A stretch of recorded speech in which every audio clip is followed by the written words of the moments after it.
नमस्कार दोस्तों, Radhe Radhe. Welcome back to YouTube channel हमारी संस्कृति हमारी धरोहर। दोस्तों, होली आने वाली है। होली में हम अपने पितरों की पूजा करते हैं। होली दिवाली में हम अपने पितरों की विशेष रूप से पूजा करते हैं। तो जहां आपके पितरों का स्थान है, आप वहां जाकर भी पूजा कर सकते हैं। यदि आप वहां नहीं जा सकते हैं, कहीं आप नौकरी करते हैं या आप उस शहर से दूर हैं, तो आप घर पर भी पितरों को धोख दे सकते हैं। घर पर जिस स्थान पर भी आपको पूजा करनी है, वहाँ पे गंगा जल छिड़क लें। फिर आप हल्दी से अथवा गोबर से उस स्थान को लीप लें। फिर वहाँ पे आप एक चौक बना लें। यहाँ मैंने आटे से देखिए यहाँ पे एक स्टार बनाया है और मैंने साइड में भी 2 स्टार बनाए हुए हैं। तो मैंने इस तरह की रंगोली बनाई है। इसके ऊपर मैं एक पाटा रखूँगी, जिसे पीढ़ा भी कहते हैं, और उसके ऊपर एक सफ़ेद कपड़ा बिछाऊँगी, क्योंकि पितरों को सफ़ेद रंग बहुत पसंद होता है। तो पितरों की पूजा में हमें मुख्यतः सफ़ेद रंगों की वस्तुओं का प्रयोग करना चाहिए। होली, दिवाली जैसे बड़े-बड़े त्योहारों में हमें पितरों को धोख अवश्य देनी चाहिए। उनके नाम का कुछ न कुछ दान दक्षिणा अवश्य निकालना चाहिए। कहते हैं इससे पितर प्रसन्न होते हैं। दोस्तों, हमें ये नहीं भूलना चाहिए कि यदि आज हम खुशहाल जीवन व्यतीत कर रहे हैं, तो इसमें हमारे पितरों का बहुत बड़ा हाथ है। हमारे पितरों के ऐसे कर्म रहे हैं जिसकी वजह से आज हमारा जीवन इतना सफल है और इतनी खुशहाली है हमारे जीवन में। जो लोग अपने पितरों को बड़े-बड़े त्योहारों में याद नहीं करते हैं या उनकी कोई पूजा नहीं करते हैं, उन्हें जीवन में हमेशा कठिनाइयों का सामना करना पड़ता है। उनके जीवन में हमेशा कष्ट ही रहते हैं। तो चलिए दोस्तों, आज के वीडियो में हम देखते हैं कि हम अपने पितरों की पूजा होली और दिवाली में किस प्रकार करें। पितरों की पूजा विशेषतः घर के पुरुष ही करते हैं अथवा बच्चे करते हैं। यदि घर में पुरुष पूजा करने के लिए नहीं हैं, तो ऐसी स्थिति में घर की बहुएं भी इस पूजा को करती हैं। लेकिन घर के पुरुषों द्वारा ही ये पूजन संपन्न कराना चाहिए। ऐसा माना जाता है कि उनके द्वारा की गई ये पूजा उनके पूर्वजों को लगती है। घर के बड़े बूढ़े इस पूजा को कर सकते हैं। यदि घर में कोई पुरुष अथवा बड़े बूढ़े नहीं हैं, तो ऐसी स्थिति में बच्चे भी इस पूजा को कर सकते हैं। अब सबसे पहले आपको दिशा के बारे में बता दूं। पितरों की पूजा करते समय हमारा मुख दक्षिण दिशा की तरफ होना चाहिए। पूजा में सफ़ेद रंग की वस्तुओं का अधिक से अधिक प्रयोग करें। पूजा में गाय से प्राप्त वस्तुओं का ही हमें प्रयोग अधिक से अधिक करना चाहिए, जैसे कि गाय का कच्चा दूध, गाय का देसी घी, गाय का उपला आदि। इन सब का हमें इस पूजन में अधिक से अधिक प्रयोग करना चाहिए। यहाँ जैसा कि आप लोग देख रहे हैं कि पूजन स्थल पे मैंने पहले आटे से चौक बनाई है। फिर वहाँ पे एक चौकी पे हमने सफ़ेद रंग का कपड़ा बिछाया। फिर हमने वहाँ पर एक पीपल का पत्ता रखा है। दाहिनी तरफ हमने देसी घी का 2 बाती का दीपक जलाया है। हमने दीपक की भी पूजा कर ली है। अपने पितरों को याद करते हुए हमने सफ़ेद पुष्प अर्पित करा है।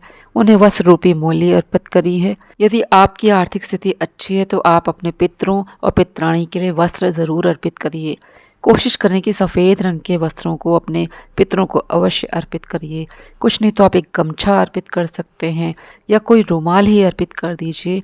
आपको इतना दान अवश्य निकालना चाहिए। उसके साथ कुछ आपको दक्षिणा भी निकालनी चाहिए। यहाँ मैंने पितराणी के लिए साड़ी और पिताजी के लिए धोती कुर्ता और गमछा रखा है। अब हम यहाँ अपने पितरों को जनेऊ अर्पित कर रहे हैं। यहाँ चौकी पे जगह बहुत कम है, तो यहाँ मैंने सारे वस्त्र नहीं रखे हैं, केवल गमछा और दक्षिणा रखती है। अब आप यहाँ देखिए, एक प्लेट में मैंने थोड़ा सा सामान निकाला है पूजा के लिए। यहाँ मैं पहले धूप जला रही हूँ। फिर धूप को यहाँ पे मैं दिखा के रख दूँगी। पितरों की पूजा में जो भी वस्तुएं हम इस्तेमाल करते हैं, तो उन्हें हम दोबारा किसी अन्य पूजा में इस्तेमाल नहीं करते हैं। यहाँ तक कि हम इससे कुमकुम भी अपने माथे पे नहीं लगाते हैं। तो हमें यहाँ पे बहुत ही लिमिटेड सामान रखना चाहिए, क्योंकि उस सामान का हम कहीं इस्तेमाल नहीं करते हैं, फिर उसका हमें दान करना होता है। यहाँ देखिए, मैंने पितरों के नाम से जो बड़किल्ले की माला बनाई थी, उसको यहाँ पितरों को अर्पित कर दिया है। पितरों की ये पूजा हमें होली के दिन प्रातःकाल जल्दी उठकर करनी चाहिए। यहाँ हमने चौकी के ऊपर गाय के कच्चे दूध से मिश्रित जल, उसमें थोड़ा सा तिल डालकर पितरों के निमित्त रखा हुआ है। अब हम यहाँ अपने पितरों को सफ़ेद और पीला चंदन अर्पित कर रहे हैं। होली के दिन अपने पितरों को हमें गुलाल अवश्य अर्पित करना चाहिए। यहाँ पे हम थोड़ा सा गुलाल चढ़ाएंगे और जो भी गुलाल बचेगा उसे वहीं पे उनके पास रखकर उन्हें अर्पित कर देंगे। अब हम उन्हें यहाँ पर अक्षत अर्पित कर रहे हैं। अब यहाँ आप देखिए, हमने गाय का उपला रखा हुआ है। इससे हम यहाँ पर एक छोटा सा हवन करते हैं। आपको यदि गाय का उपला ना मिले, तो हवन करने के लिए मार्केट में हवन की लकड़ियाँ उपलब्ध होती हैं, आप वो भी ले सकते हैं। यहाँ हमने देखिए पूजन की थाली में थोड़ा सा गाय का घी रखा है, हवन सामग्री रखी है, लौंग इलायची भी रखा हुआ है। तो हम इसमें हवन करते हैं और घर के प्रत्येक सदस्य को इसे 2-2 आहुतियाँ अवश्य डालनी चाहिए। इस हवन को ही पितरों को धोख देना कहते हैं। इस हवन के लिए आप मिट्टी का कुंडा ले सकते हैं।